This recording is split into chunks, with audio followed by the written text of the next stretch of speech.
صدیوں سے بادشاہ بننے والے اس آیت، اس وظیفے اور اس تسبیح سے ضرور فیض پاتے ہیں۔ صدیوں سے جو بادشاہ بنتے ہیں، جو شہنشاہ بنتے ہیں، وہ اس وظیفے سے ضرور فیض پاتے ہیں کہ بندہ فقیر سے شہنشاہ بن جائے، بس یہی ہے۔ اور آپ کی زندگی میں، یعنی حضرت امام جعفر صادق کی زندگی میں اس کے بہت فوائد، اس کے بہت فضائل، اس کی بہت برکات اور اس کے بہت کمالات۔ پوچھا کہ اس کا فائدہ کیا ہے؟ اور میں بس فقیر سے شہنشاہ بنا دیتا، یہ اس کا فائدہ۔ اس آیت کے اندر تسخیر ہے، اس آیت میں رزق ہے، تسخیر ہے، اس آیت میں رزق ہے، اس آیت میں درازی عمر ہے، اس آیت میں نہ ختم ہونے والا ایسا نظام ہے کہ اس آیت پہ یقین کرنے والا، میرا لفظ ذرا یقین بھی یقین سے سنیے گا، یقین بھی یقین سے سنیں، اس آیت پہ یقین کرنے والا، اس آیت کو پڑھنے والا، اس آیت کو اپنی زندگی کے معمولات میں شامل کرنے والا کبھی منگتا نہیں ہو سکتا انشاءاللہ۔ اس سے اگلی بات یہ ہے کہ اس آیت کو پڑھنے والا، اس کی نسلیں کبھی منگتی نہیں ہو سکتی، نسلیں کبھی منگتی نہیں ہو سکتی۔ آپ کو کچھ زندگی میں مجھے ایسے لوگ ملے ہیں کہ جو رئیس تھے، رئیس اعظم، لیکن ان کی نسلیں منگتی بن گئی، منگتی، بھکاری بن گئی، محتاج بن گئی، مفلس بن۔ اس آیت کے پڑھنے والا منگتا نہیں بنے گا۔ کیوں؟ اس آیت میں، ان دو آیات میں تونگری ہے۔ یہ امام جعفر صادق کا دوسرا قول فرما رہا، جو ان کا فرمان ہے، میں عرض کر رہا ہوں، تونگری ہے۔ اس آیت میں مال ہے، اس آیت میں درازی عمر ہے، اس آیت درازی عمر ہے، اور اس آیت میں غنا ہے، غنا۔ وَأَغْنَنِي بِفَضْلِكَ عَمَّنْ سِوَاكَ، مجھے فضل، مجھے پتا ہے مولا میں غنی ہوں گا تیرے فضل سے۔ وَأَغْنَنِي، محنت سے نہیں، اس فکرے کو خاموشی سے غور سے سنیں۔ وَأَغْنَنِي، میں غنی ہوں گا اگر تو ہوں گا تیرے فضل سے، مجھے کلمہ نصیب ہوگا اگر ہوگا تیرے فضل سے، مجھے قبر میں نکیرین کے سوال و جواب میں آسانی ہوگی اگر تو ہوگے تیرے فضل سے، اور یہاں تک کہ اگر مجھے جنت ملے گی تو تیرے فضل سے ملے گی، جنت بھی اگر ملے گی تو تیرے فضل سے ملے گی، جنت بھی ملے گی تو تیرے فضل سے ملے گی۔ اس آیت میں، یعنی ان دو آیات میں غنا ہے، غنا ہے اس آیت، اور اس میں ضرورتوں کا پورا ہونا ہے، حاجات کا پورا ہونا ہے، اور اس آیت میں کفایت ہے، کفایت۔ ایک بندے کا کھانا 100 میں پورا ہو جانا یہ کفایت ہے۔ 1 روپے سے میری ضرورتیں پوری ہو جائیں، چاہے تو لاکھ کو میرا روپیہ کر دے تو میرا اللہ چاہے روپے کو لاکھ کر دے، اللہ میرا چاہے کک کو لاکھ کر دے، اللہ میرا چاہے لاکھ کو کک تنکا۔ سورۃ توبہ کی آخری 2 آیات، لَقَدْ جَاءَكُمْ رَسُولٌ۔ کسی نے حضرت امام جعفر صادق سے پوچھا کہ حضور یہ فرمائیں کہ سورۃ توبہ کی آخری 2 آیات کے فضائل کیا ہیں، فوائد کیا ہیں، اس کے فوائد اور فضائل کیا ہیں؟ فرمایا بس یہی ہے کہ بندہ فقیر سے شہنشاہ بن جاتا ہے، بس یہی۔ کتنے بڑوں نے، مخدوم نوح صاحب، حالہ سندھ، بہت بڑی ہستی ہیں، مزار ہے، دربار ہے، مخدوم محمد نوح حالہ سندھ میں، ان کی عمر بہت لمبی تھی۔ کسی نے ان سے درازی عمر کا راز پوچھا، فرمانے لگے میری درازی عمر کا راز سورۃ توبہ کی آخری 2 آیات۔ مخدوم نوح یہ دعا کیا ہے؟ وَأَغْنَنِي بِفَضْلِكَ عَمَّنْ سِوَاكَ، اور اس کی طاقت کیا ہے اور اس کی تاثیر کیا ہے؟ مثلاً دعا ہے، آقا کی بارگاہ میں ایک شخص مقروض، پریشان، غربت اور تنگ دستیوں کا مارا ہوا، حالات کا ہارا ہوا، زندگی سے بیزار، معاشرے نے اس کو، زمانے نے اس کو چھوڑ دیا، معاشرے نے، زمانے نے چھوڑ دیا، اور حضور کی بارگاہ میں حاضر ہوا تو حضور نے فرمایا تو پڑھ اللہم اکفنی بحلالک عن حرام، اغننی بفضلک عمن سواک، اللہم اکفنی بحلالک عن حرامک، اللہ میری کفایت فرما، کفایت فرما۔ کفایت سے مراد یہ ہے، کبھی وہ ایک بابا جی کہتے تھے کہ نہیں لوڑ دی تھوڑ نہ ہوئے، مجھے جس چیز کی ضرورت ہو وہ ہر وقت مجھے ملتی رہے، اللہ ایسی کفایت فرما، یا کسی کا محتاج نہ رہوں، ایسی کفایت فرما، میں عاجز نہ بنوں، ایسی کفایت فرما، ایک ایک چیز کو ترستا نہ رہوں، اللہم اکفنی بحلالک عن حرامک، پر کفایت کرنے میں میرے ساتھ حلال کے معاملے کرنا، تیری تقسیم ہے، تیری ترتیب ہے، اللہ مجھے حلال بھی چاہیے، ایسا چاہیے جس میں وسعت ہو، اور ایسا چاہیے جس میں برکت ہو، اور ایسا چاہیے جو میری ساری ضرورتوں کی کفایت کرتے، ساری ضرورتوں کی کفایت کرتے۔ میرے پاس وہ حال نہیں چاہیے کہ آج ایک چیز ہے دوسری نہیں ہے، دوسری ہے تیسری نہیں ہے۔ ایک صاحب کے پاس ایجنسی تھی، کہنے لگے ایک دفعہ میاں بیوی ہم روٹی کھا رہے تھے، ایک ٹھنڈا سانس نکلا بیوی کا، میں نے کہا کیا ہوا؟ کہنے لگے کہ جب میدا ٹھیک تھا تو کھانا نہیں تھا، اب بیماریاں روگ لگ گئے ہیں، کھانے لاجواب ہیں۔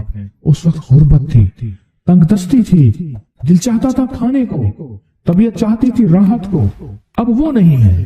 اور جب سے یہ دعا پڑی ہے پھر رب نے وسعت کے دروازے کھولے۔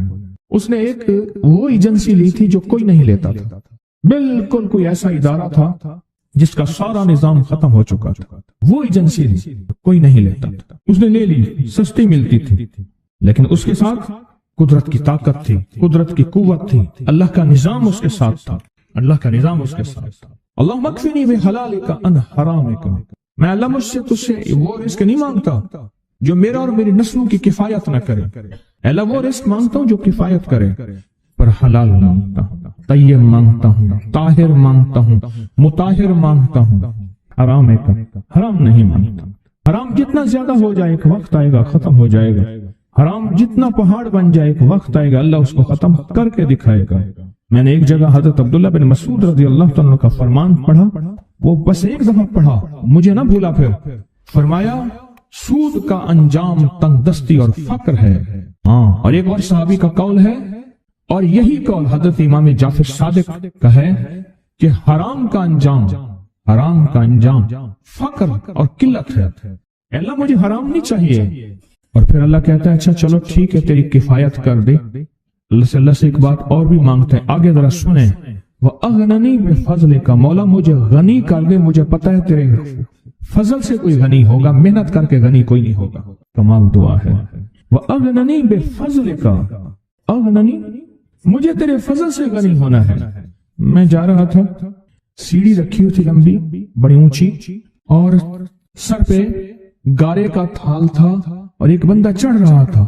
میں نے دیکھا میرا کلاس فیلو ہے، وہ اس وقت تک قدم اتنے چڑھ چکا تھا کہ چھت پہ گارا دینے گیا، آگے ایک اور مزدور کھڑا تھا، اس نے چھت کی لپائی ہو رہی تھی،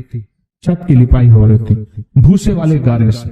تو جب وہ نیچے اترا تو میں نے اس کو آواز دی، اس نے پہچان لیا، میں نے اس کے والد کو مزدوری کرتے دیکھا تھا اور اس کو سنا تھا کہ اس کا دادا بھی مزدوری کر رہا اور وہ آج بھی مزدوری کر رہا۔ وَأَغْنَنِي، اللہ مجھے غنی کر دے، بِفَضْلِكَ، ہوگا تیرے فضل سے۔ محنت شرط ہے، یہ لفظ ہمیشہ یاد بھی رکھے، غور بھی سنے، محنت شرط ہے، پر محنت پہ فیصلے شرط نہیں ہے کہ محنت فیصلے جو ہیں وہ محنت پہ ہو جائیں، نہ ہاں محنت شرط ہے، محنت شرط ہے، محنت پہ فیصلے شرط نہیں ہے۔ کتنے ساری عمر محنت کرتے کرتے کرتے کرتے ساری عمر محنت کرتے بندے ختم ہو گئے۔ وَأَغْنَنِي بِفَضْلِكَ عَمَّنْ سِوَاكَ، اور مولا ایک شفقت یہ کرنا، مجھے کسی کا محتاج نہ کرنا، امن سوا، کسی کے در در کا بھکاری نہ بنانا، کسی کا محتاج نہ کرنا، اللہ کسی کا منگتا نہ بنانا، اللہ کسی کا سوالی نہ بنانا، اللہ مجھے عاجز نہ بنانا۔ وَأَغْنَنِي بِفَضْلِكَ عَمَّنْ سِوَاكَ، اتنی طاقتور دعا ہے، اور دعا کے اندر کی طاقت کو پرکھیں، اندر کے مفہوم کو دیکھیں، اندر کے ترجمے کو دیکھیں۔ آج بھی پڑھیں گے، کل بھی پڑھیں گے، لیکن یاد رکھیے گا اس کی تعداد کو نہ دیکھیں، اللہ کی ہاں قیامت کے دن سننا غور سے، عدد نہیں تولے جائیں گے، عدد کے اندر خلوص اور اخلاص تولا جائے گا۔